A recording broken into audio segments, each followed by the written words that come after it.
I want to say welcome, ladies and gentlemen, to the Tony Hollis Live Talk Show Testify.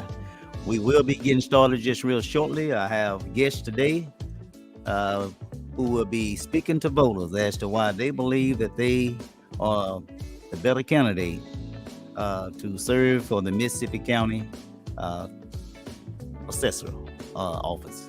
And so just sit tight and run and get you a cup of water, watch the clock, and we will be getting started just shortly, okay?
Want to say welcome, ladies and gentlemen, to the Tony Hollis Live Talk Show Testify.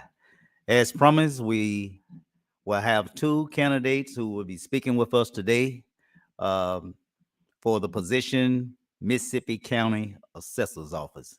And I will have, I hope I'm pronouncing her name correctly, Miss Brannah Bibbs and Mr. Mark Terry.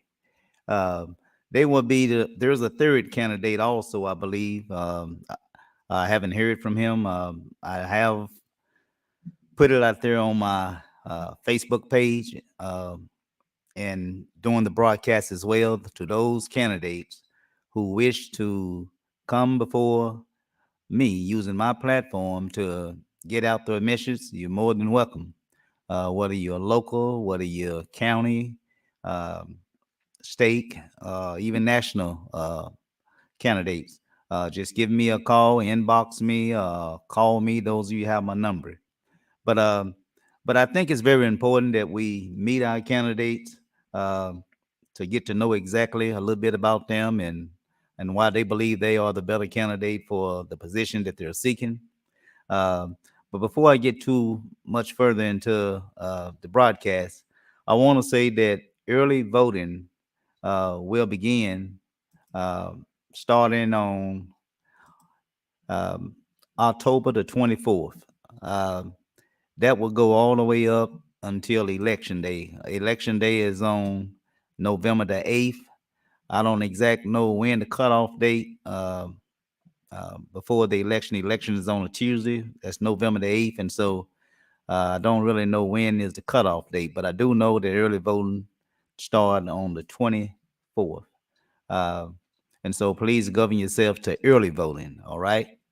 Uh, and for those who running for uh, city council, you probably need to educate your candidates as to if they can vote for you.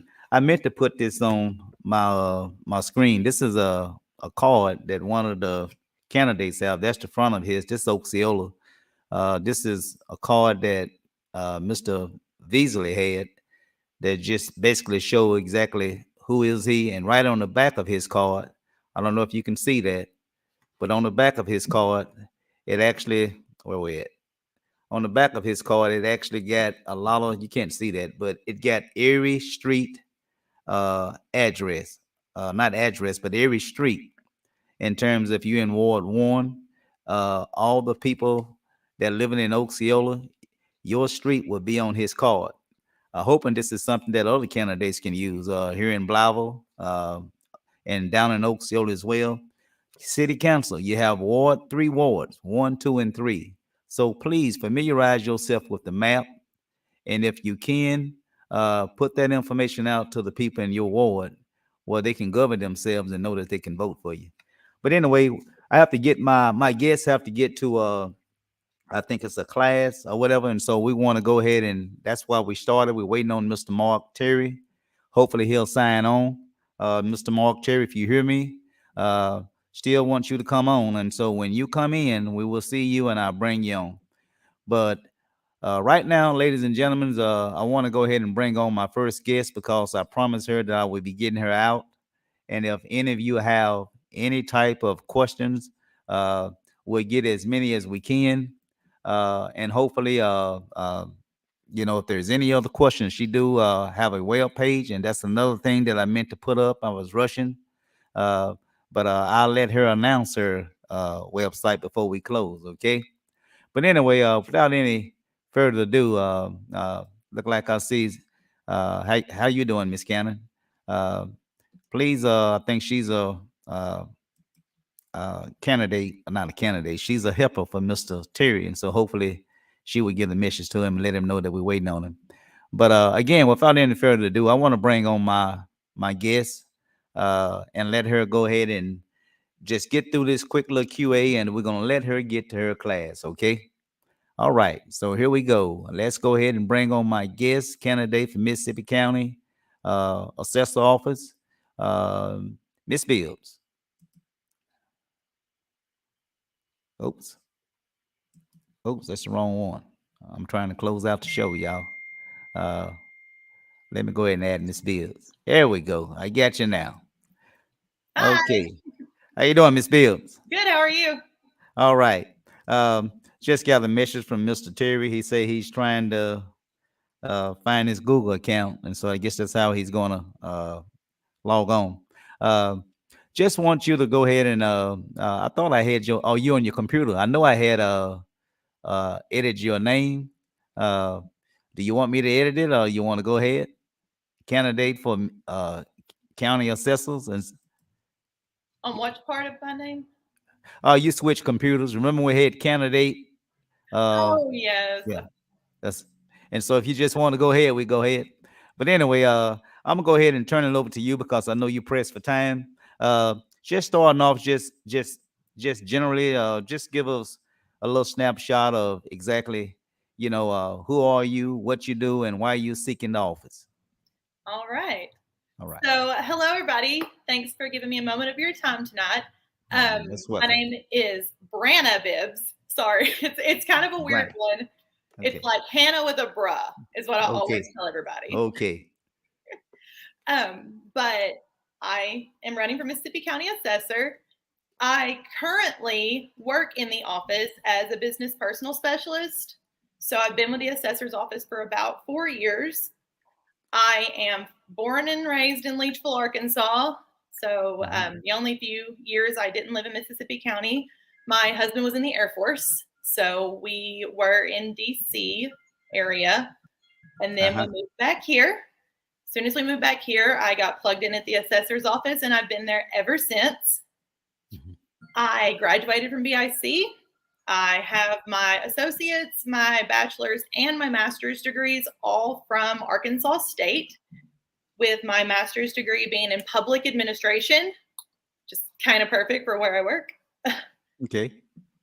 But, when I decided I wanted to run for assessor, I really want to focus on making the assessment process just simple and easy to understand for everybody. I know that a lot of people really don't even know kind of what we do. There's business assessments, there's vehicle assessments, and there's real estate assessments. All of those go into county taxes, which 90%, actually pretty much everything we do, is governed by state laws. So there's really no policy or anything involved in our office. It's just making sure that our employees follow the steps necessary to make sure everybody is assessed. There's deadlines we have to meet, reporting we have to do, things like that. There's a lot of intricate work that actually goes into the assessor's office that people don't realize, that I didn't realize until I was in there. It's my full-time job. That's what I do day in and day out. And my whole hope is that if elected, I can just keep doing what I do. I can be there to serve the constituents of Mississippi County. I can be somebody that they can come to, anytime and just sit down with me if they have concerns or if they want to just talk about stuff. Also I want to be a voice there in the county, like it's for quorum court, for finance meetings, for personnel meetings. I want to be a person who's going to be there and represent the staff that would work for me.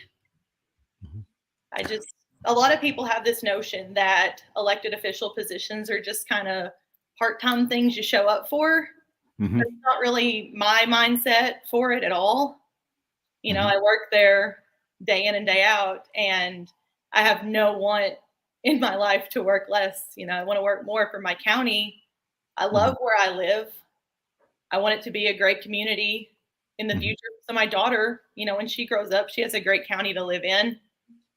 Well, all right. It seemed like you very eager to go ahead and get started. Well, actually, you already work in the office, correct?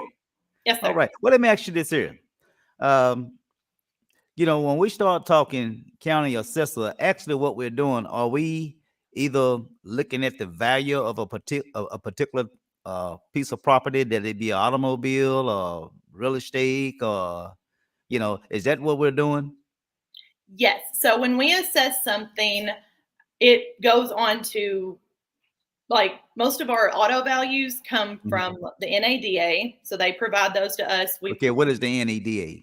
National Auto Diesel Association. Okay. All right. Yeah. So it's basically like if you were to go to buy a car, it's kind of the same information that's shared to make sure that vehicles are being valued for what they're worth. Okay. Well, let me ask you that. Speaking of what they're worth, how can the property owners, how can they be assured that the county assessor is actually being fair in terms of, when it comes to assessing the value of their property? Well, it can be assured that it's fair because it. Give me 1 minute. Sorry. Look like we do have Mr. Mark Terry on. Mr. Mark Terry, you can hear me, but I don't have you on yet. And so just sit tight when we get through with when we finish the interview with Mrs. Bibbs, I'll come to you, okay? All right. So I do see him there, and so we do have him on. All right. Uh, and so did I interrupt you? You want to finish your thought? Yes. So everything that we do, like the assessment values, we don't pick. Like the assessor doesn't assign those; they are provided to us, and we have a manual from the state that we have to follow. Same thing with like real estate appraisals. Our appraisers are from outside; they're a contracted firm that's hired out, so it's not anyone from Mississippi County that actually benefits from it. Okay. So there's there would be no benefit for us to make it unfair. Now the qualifications for an assessor. Is there any type of qualification in terms of license or any type of certification of that nature? I mean, how do besides an election, uh, do one have to be qualified to serve as a county assessor? From my understanding, anyone can run. I do like since I am in the office, Is I there have any certification? What I'm trying to ask is no, there's not. not to run. I mean, in terms of doing the job, when Once you get in, yes, there are classes that you go to. You go through. There's an assessment department in Little Rock that is kind of our governing body. They provide classes. They provide testing. They provide they do our audits and things like that, just to make sure that our assessors, are doing their job. Okay, just real quickly, just walk me through it. If you had to go out and say, I don't know if you all go out, but if you had to assess a particular piece of property, let's just say a home, start with a home. Uh, just walk me through it. I mean, what are the steps that you go through when you're going out to assess a particular, home?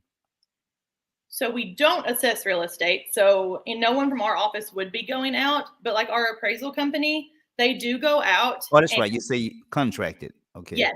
So they do go out and look at like the size of homes. And then there's different types of appraisals. You can look at the, market cost and things like that. You can look at the actual cost to purchase the land, build the home, things like that go into it when they do their appraisals. Okay. But actually, I guess, is there a such thing I be hearing what they call a drive-by appraisal? I mean, is that something sort of? I mean, surely they don't have enough appraisals to go and appraise every home in the city, and so No, it is a very general, like we look at our real estate cards that show like the square footage and like the details of properties, but no, appraisals they don't go into the home or look at your bathrooms or anything like that. They just, for blanket assessments as interns reappraisal, they just generally look at the size of the house, things like that, and do it kind of more general. And in terms of taxes, when are the taxes due on particular properties? I mean, is that the tax collectors? I mean, would you know when the taxes are due? What I'm asking. The tax deadline for the year is October 15th. October 15th, and there are penalties, correct? Yes, there's actually an assessment and a collection penalty. Okay. So with our office, a lot of people don't realize this, but you actually are supposed to assess your vehicles, not your real estate property. That's done automatically. But your vehicles are supposed to be assessed every year between January 1st and May 31st. Okay. And then that's when you go in and sign your little deal or whatever. Okay. Yep, that's when you're just like, hey, I still have that vehicle. And if you don't go in and sign by May, do they assess you with some type of penalty for that?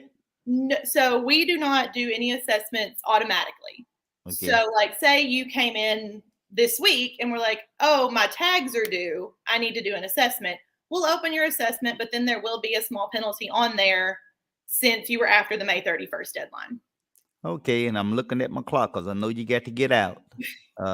And so, again, exemptions. Can you talk a little bit about exemptions? I mean, are there any exemption for disability people or people of age or things of that sort? So with real estate, we have the homestead credit, which allows a Can you 300. explain that? I mean, for those who don't know, can you just tell us what the homestead credit is? So a homestead credit, you can call us and ask about getting the paper for it. We do send them out in the mail too as well. What that is it's for your primary residence. So say you own 2 places, you can only get it for the one house that you live in. Mhm. And it's a $350 tax credit taken off the total cost. 350? Mhm. Okay. Wow, great. And then there's Every little also, penny helps. if you're over 65, you can get us a copy of your driver's license, and they do a tax freeze, which means that your taxes will not increase unless there is a millage increase, which is voted on by the cities, or you do a major improvement on your home. Okay, last question. What improvements, if any, that can be made to make your job sure you be the one that is elected for this position? What do you see right now that is needed that will somewhat improve or make your job a whole lot bit more, I wouldn't want to use the word easy, but a little less complicated? So for me, I think the 2 things that I really want to focus on is just making the assessment process kind of move into the 21st century. I think we've started to embrace technology, and I think we just need to move forward with that. I mean, Mississippi County is huge. We're, I think the 3rd largest county by mass. So we need to make sure that, our constituents can use technology or come in person, whichever one they feel is their best. And then also, I want to be I want to be there. Like, I want people to know me. I want people to have relationships with me. Like, if a person wants to come in and talk about their business now, like, they can come and sit down with me and we can talk about their business. Like, I've got so many great relationships with the businesses in Mississippi County because I work with them, and I want to continue that, whether it be with personal or with real estate. All right. Well, actually, look like we got through that pretty good, and I know you got to get to class, but let me just ask you this here.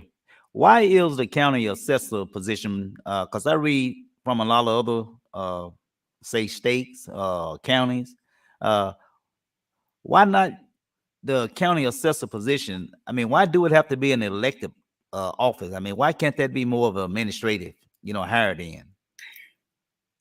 I don't know. I guess that was something that Arkansas decided on years ago. So I guess it'd have to be some type of constitutional or legislative bill put before the.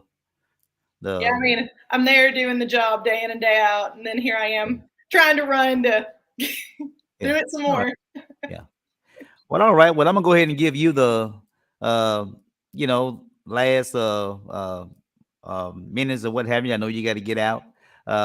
So I'll let you just go ahead and just take about maybe 2 or 3 minutes or whatever, and just tell us, go ahead and do a recap, excuse me, a recap of exactly, why did you believe that you are the better candidate to go ahead and serve as our next county assessor? Okay, so just kind of closing words here. I Yes, do ma'am. believe I would be the best candidate. And, there are 3 main reasons that I fully believe in running. One, I want to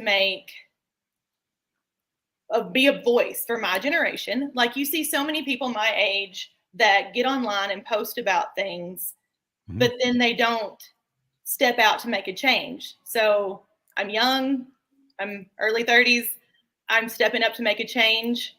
I want to be involved in this office. I want to continue to be involved in this office, hopefully for many years in the future, if the constituents in our county will have me. Okay. And then also, I believe in being a role model. I've always been amazed by strong women and, just stepping up and being examples. And I want to be that. I have a 4-year-old little girl who looks to me for everything. I work with a lot of young girls and young athletes, and I want to be an example for them.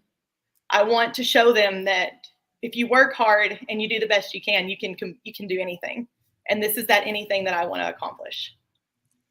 Well, I'll say, it sounds like you are a motivated speaker, and so, I see your passion for helping, youth or what have you, and I commend you for that. That's something that I've done over the years, and outside the school setting, within the school setting, and so I can feel you on that when it comes to helping youth. And so, Mrs. Bibbs, is it Miss Bibbs or Mrs.? Misters, I've got an amazing husband. Okay, Mrs. And so, to no offense, but Mrs. Bibbs, thank you for stopping by and speaking with the voters. And I'm pretty sure those who've heard you, hopefully they have heard something that maybe they can probably take a chance to say, why not? You know. But anyway, I appreciate you stopping by, and may you have a blessed remaining day. Thank you so much for having me. All right. Bye-bye. Bye. All right. Well, ladies and gentlemen, that was our first candidate, Mrs. Bibbs, who stopped by to speak with me and also to speak with you all about why she believed she should serve as our next county assessor. And we do have our next candidate coming on, and his name is Mr. Mark Terry, and he is a busy man. I see he was running pretty hectic there. But he got here, and so we're gonna go ahead and give him a A for all efforts. All right. So let's go ahead and bring on our next guest right now, and allow him to go ahead and speak to you, the voters of Mississippi County. And so let's bring him on right now. How you doing, Mr. Terry? Yes, sir, Mr. Hollis. Yo- Thank you for having this forum to present views and opinions and perspectives. And tonight, the candidacy for county assessor for Mississippi County. Just want to ask you one thing. Are you on your cell phone? I hear a little cracking in the background or whatever. Is there any other devices you have on? No. Okay, well, hopefully it'll probably get better. But anyway, as you saw, the questions that I was asking, I'm a sort of the type of guy. Sometimes I write questions down, sometimes I shoot from the hip, as they say. But we want to go ahead and just open up and just let the voters, allow you to tell a little bit about yourself, who you are and what you do, that sort of thing. And so we'll just go ahead and give you about 2 minutes to go ahead and speak to the voters. Okay. Well, Mr. Hollis, anyone that doesn't particularly know me or maybe knows me some, I'm born and raised in Blytheville. I graduated from Blytheville High School in 1989. Graduated from Arkansas State University with a degree in business administration. I joined the family firm Terry Abstract Company upon graduation, and I've been in the business over 20 years now. I'm married. I've been married to my lovely wife Dixie for over 10 years now, and I've got some stepchildren that make me proud every day. I particularly have an interest in running just to serve. I'm not a career politician. I've never run for any position at all. But the reason I'm running for the county assessor's position is because I was approached by several people over time, and they said, well, maybe you should consider running for assessor.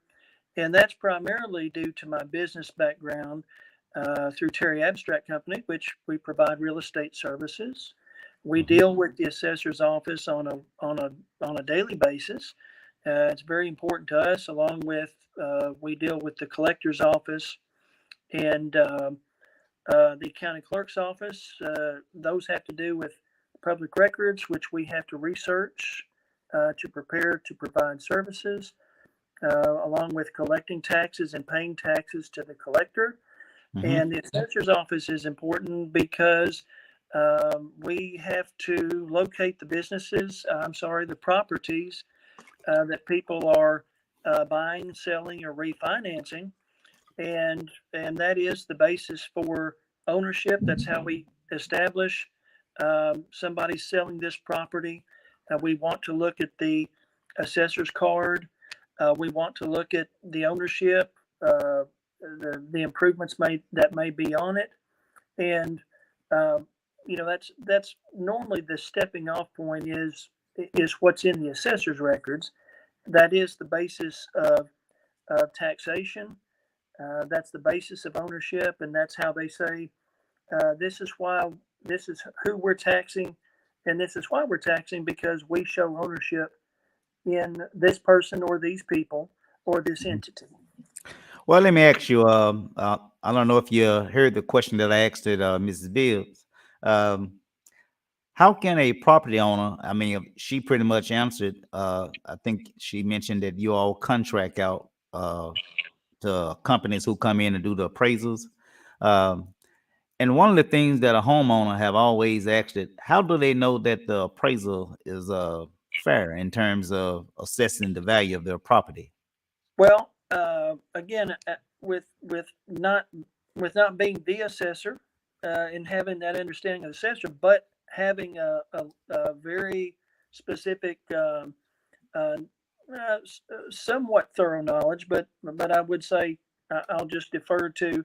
I could be a little bit off on this, but I have a pretty clear understanding. The as Mrs. Bibbs was saying, the actual appraisal used to be done in the office itself, and it was overtaken and basically handed off to a contractor, as has been alluded to. And there are guidelines that are set by the state. Somebody can't just go out and arbitrarily say, I'm just going to make this property a lot higher or a lot lower. This independent contractor goes out and values the property based on criteria set by the state, which all counties must follow, whether they do the appraisal work in the assessor's office itself or it's subcontracted out. Okay. There was a question that I actually wanted to ask Ms. Bibbs as well, but look like we got some crackling sound. But let's just say, what if have you ever had any say owners to ask for a second appraisal if they're not happy with the the appraisal for their report? I mean, is there any type of I guess request for a second appraisal? I mean, do you all ever run into that type of thing? Well, now you say, do you ever? I mean, of course, and again, I'm not in the assessor's office currently, Okay. but there are, if you want to basically bring your property's value. If you think that your value is wrong, you could bring it to basically you can request a hearing and have your property basically reevaluated to some extent. That's the question Now, I was asking. Okay. yes, I mean, if you think, oh, this is not right, this is not right, there. Again, now I can't be as specific regarding these steps, but you can come before and you can request from the assessor to have your property basically confirmed or reviewed, just to confirm whether your assessment and appraisal is correct and proper. All right. So yes, you can do that if you feel that something's not fair. All right. Well, again, she did share with us about the I don't know, what is that crackling sound? Let me see. I don't know. But But Miss Bibbs did share with us about the about how one can get exemptions. I think she mentioned the homestead tax or whatever. Are there any other exemptions that you know of? I mean, because like you indicated, you work with, I think, what is it, closing? Is that what Terry Abstract do? Uh, Yes. is there any types of other credits that you are aware of? Um, I would clarify. She was close on the homestead credit. That came through the Arkansas Constitution. If I'm saying this, I believe I'm saying this correctly. Okay. Amendment 79 of the Arkansas Constitution provided for a homestead credit. So anyone that who has a principal residence, we're not talking about people that have multiple homes. You only live in one place over 50% of the time, and wherever that is, wherever that home is, Hmm. whatever it is, you can claim that homestead exemption, which actually is that it used to be $350 up to $350, but Hmm. it's now they did raise it a couple of years ago to $375. So Okay. so the so if you have, say, if your taxes on a particular property might be $600, um, they very well may be able to reduce your bill by that $375 from Uh-huh. 600. Now, if you have a $200 tax bill, it that very well may wipe out the county portion. There's other taxes involved, but it involves the county tax portion, which tends to be the sizable portion. Hmm. And but so you can't get money back. But if your tax is $375 or less, it may wipe it out. And if it's more than $375 and it applies, it would just reduce it by up to $375. Well, I guess every little penny helps, don't it? Yes. Oh, All every right. little bit helps. I know. Yeah. Well, again, I asked her. I'm pretty sure you heard. Uh, in terms of the qualifications, said something that once you get in, you have. I guess there's some type of classes that you have to attend, and this, that, and the other. For as help preparing a person, for the office, I guess. Uh, now, are there any other?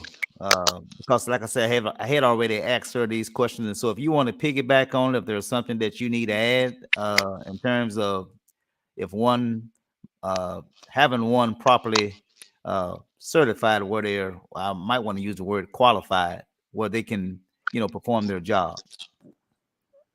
Um, the only, I guess the only thing, and I came in at the very end, so I did hear some of her response, and there definitely is some education that assessors are required to go to. I mean, I'm not sure that there's anybody out there that is that they're an assessor and can fill the position um, in full.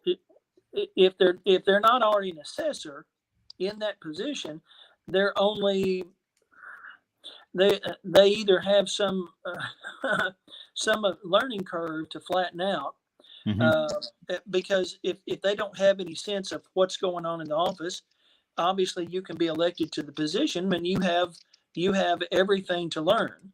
Now, if you're familiar with the office and the workings, the daily workings of it, then you may have a good sense of it. But until you are the assessor, you may play some smaller or larger or no role in the compilation of information and the Hmm. reports that are required.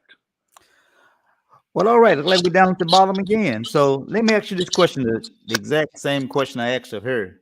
Um, why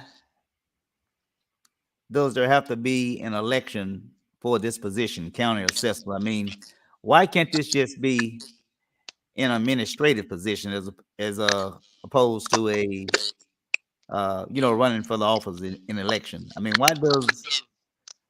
what is the I guess the significance of putting this thing on the ballot in terms of county assessor?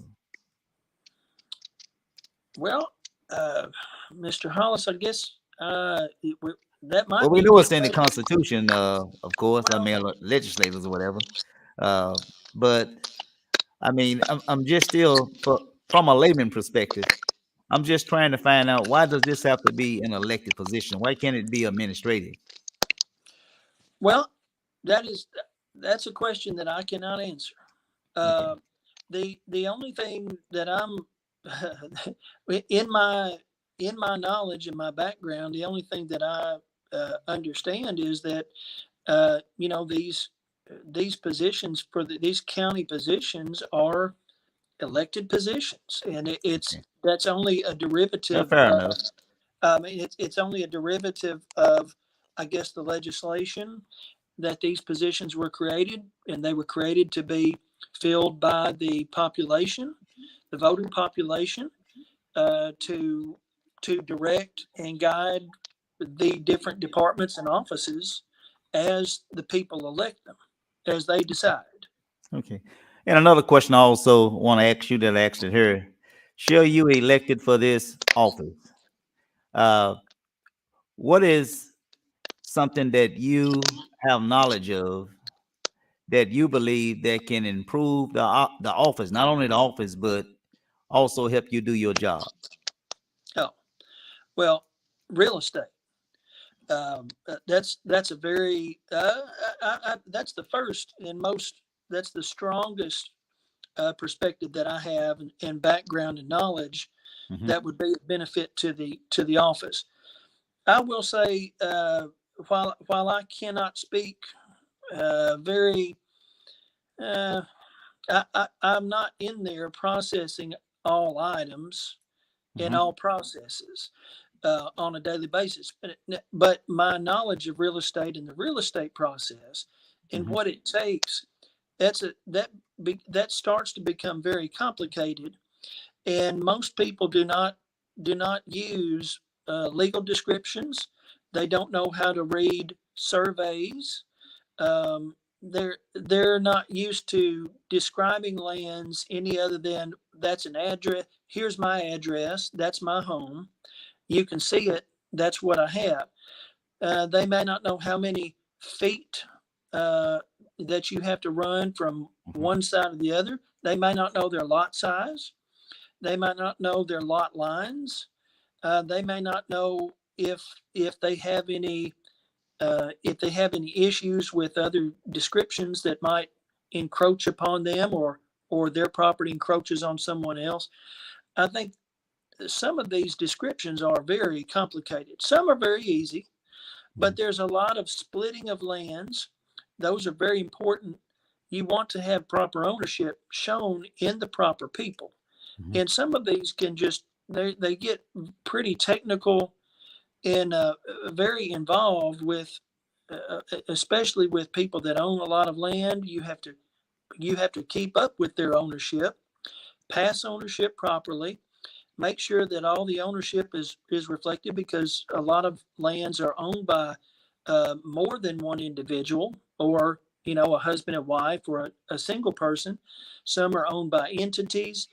And especially if you buy one piece, if you buy a house, somebody's selling a house, somebody buys a house. You could say, well, that seems pretty simple.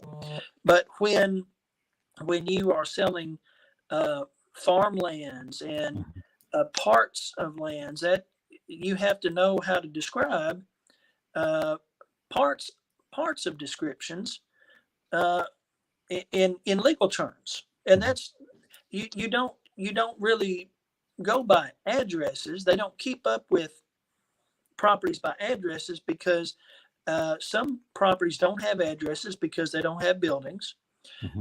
Farmlands have acreage, and but people will buy an acre out of a 40-acre tract.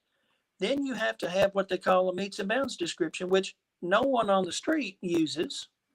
They don't know how to describe that acre unless it has an address. So is there, if I may interrupt you for a minute, so Yes. it sounds like I guess the way to improve the office from just hearing you speak, uh, will there be someone in the office that will help the property owner learn some of these things in terms of, just where their lines stop and start at in terms of not encroaching upon someone else's property? I mean, just something that minor. I mean, Well, it's there are definitely some things that are set out that are assisted.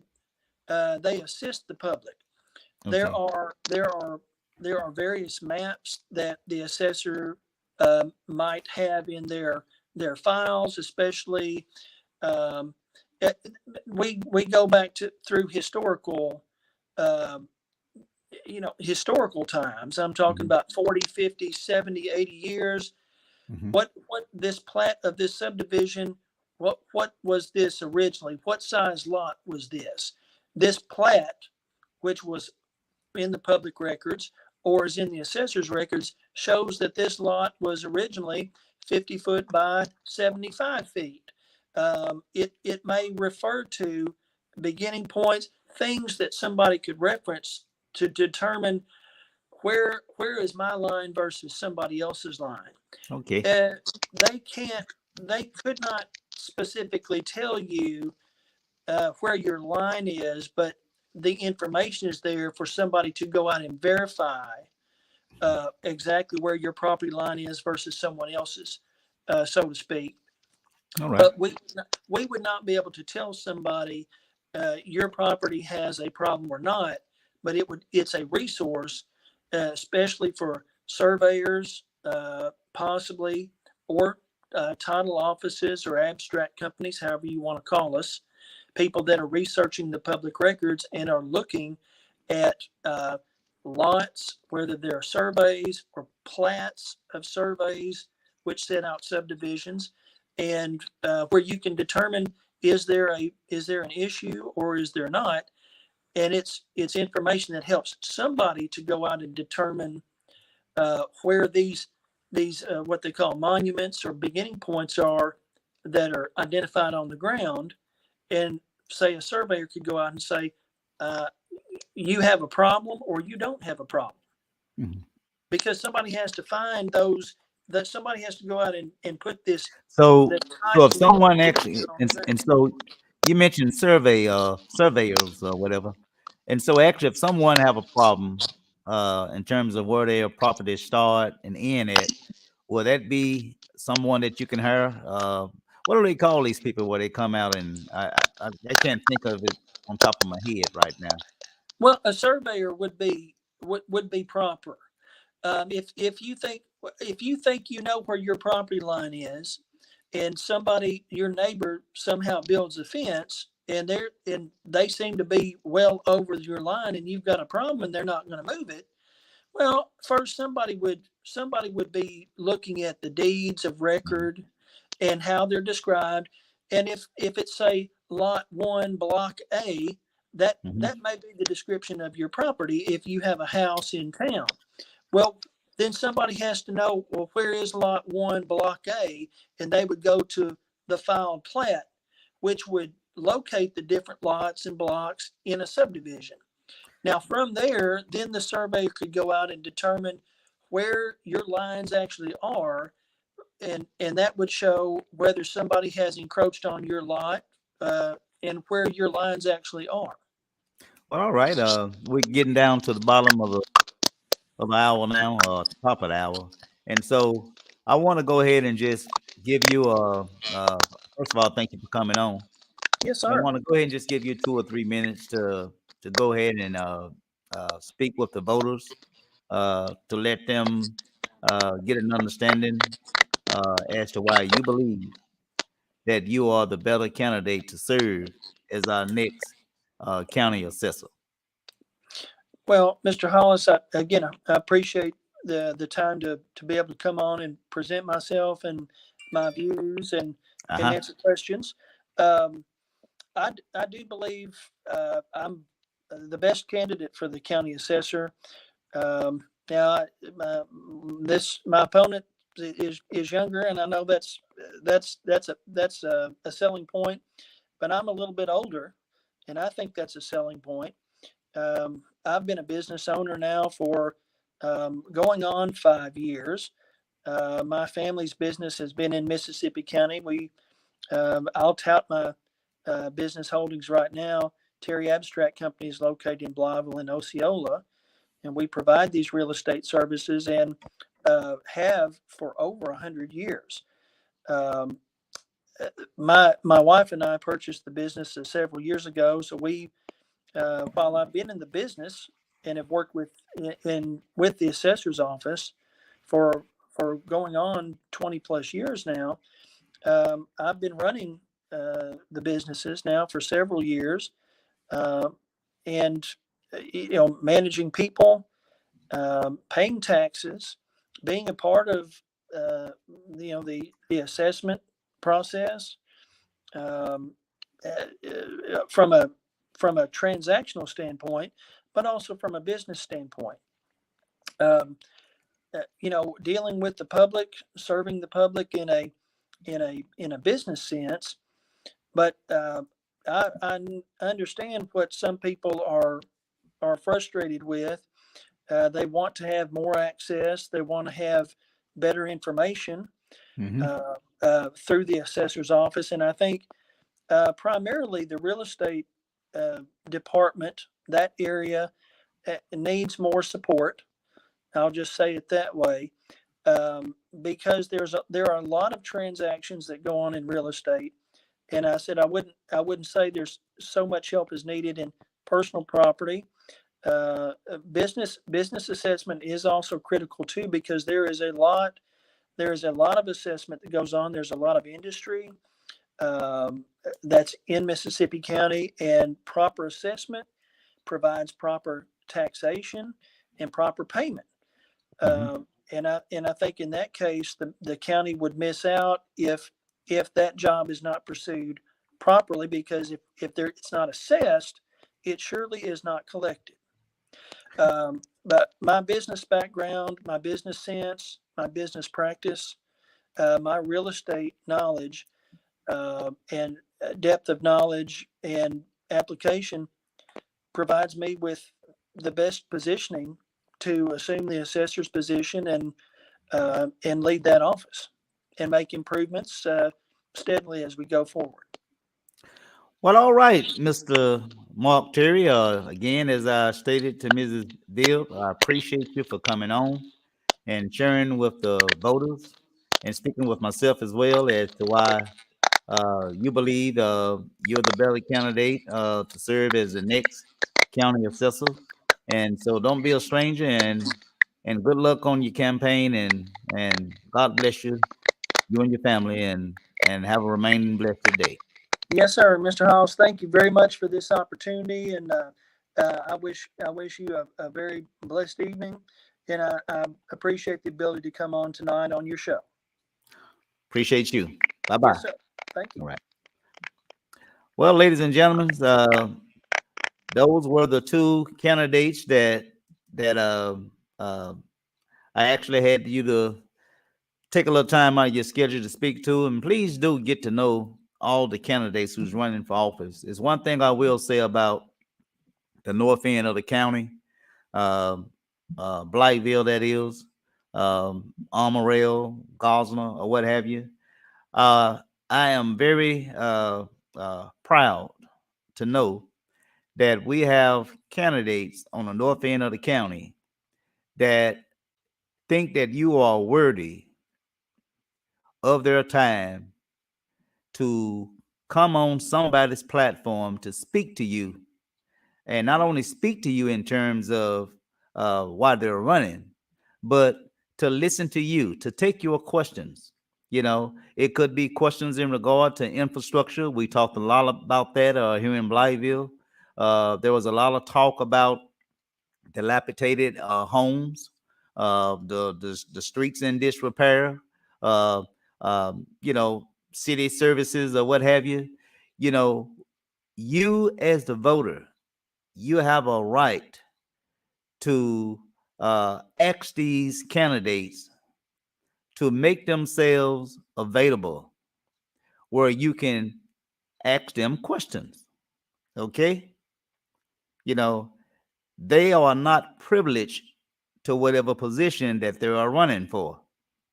You know, so I want to go ahead and give a big thanks to the north end of the county for stepping up to speaking to voters. Hopefully, the south end of the county will get their act together. I'm talking about Osceola, Luxor, Wilson, and going back. For some apparent reason, you know, they don't believe QA, question and answer period, or debate. Uh, they don't believe that's something that the voters is worthy enough to, those type of events to have. It's almost like I'm running for this office. I'm asking for your vote, and you're supposed to vote for them. Shouldn't work like that. They need to earn your vote. That means having or making themselves available to take your questions. Okay. So hopefully Osceola will get their act together. You know, you have to hold your uh, candidates. You have to hold them accountable. And when they get in an office, you have to make sure that whatever they ran on, to make sure that they make good on those promises. All right. And I also want to say, uh, in terms of Blyville, QA debate that we had this past last Thursday, I'm going to be addressing some things to where people are talking about.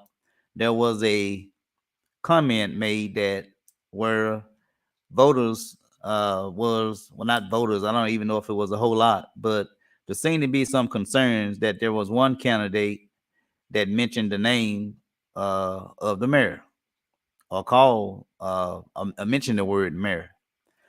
When this is politics, when you're running for office, if you feel that there is someone that is somewhat trying to undercut your campaign, that's fair play.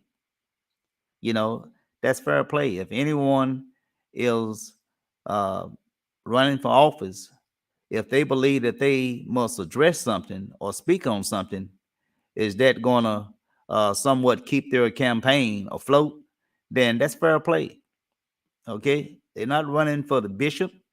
They're not running for any type of religious or position to where you can say that that is inappropriate, in terms of conduct or misconduct. This is politics.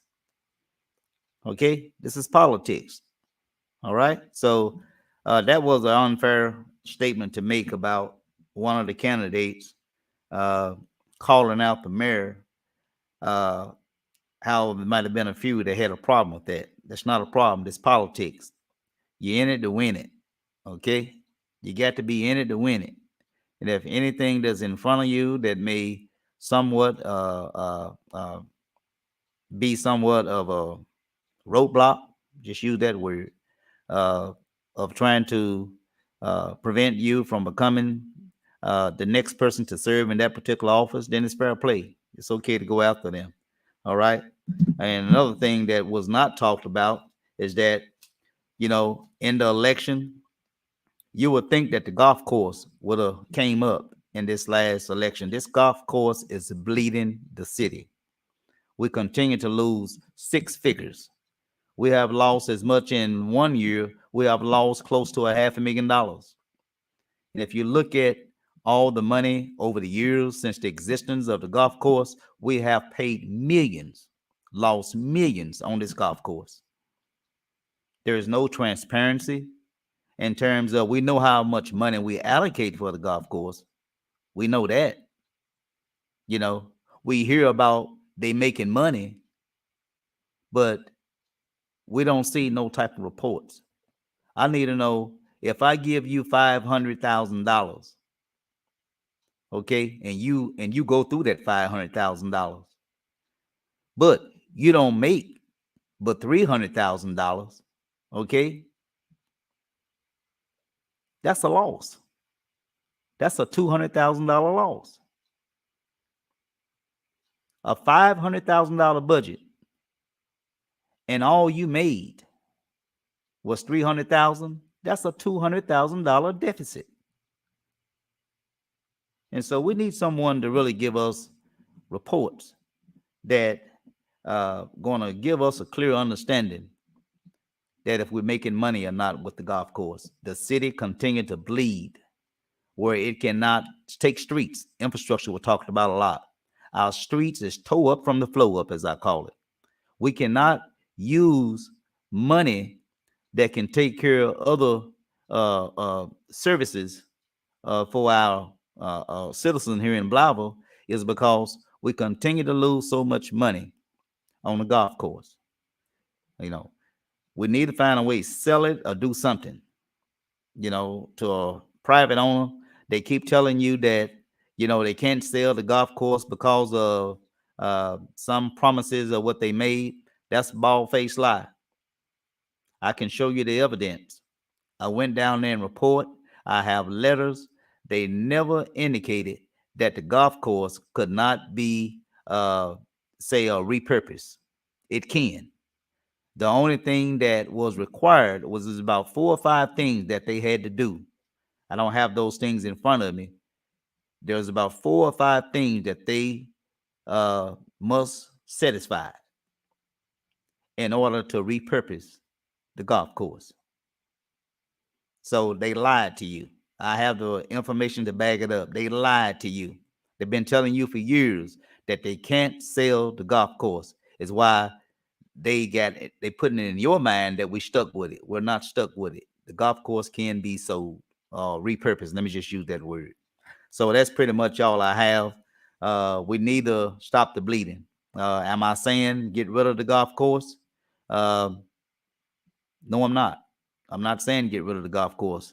What I'm saying is that we need to find a way, a better way of how we're gonna make some money with this golf course, because evidently we're not making any money.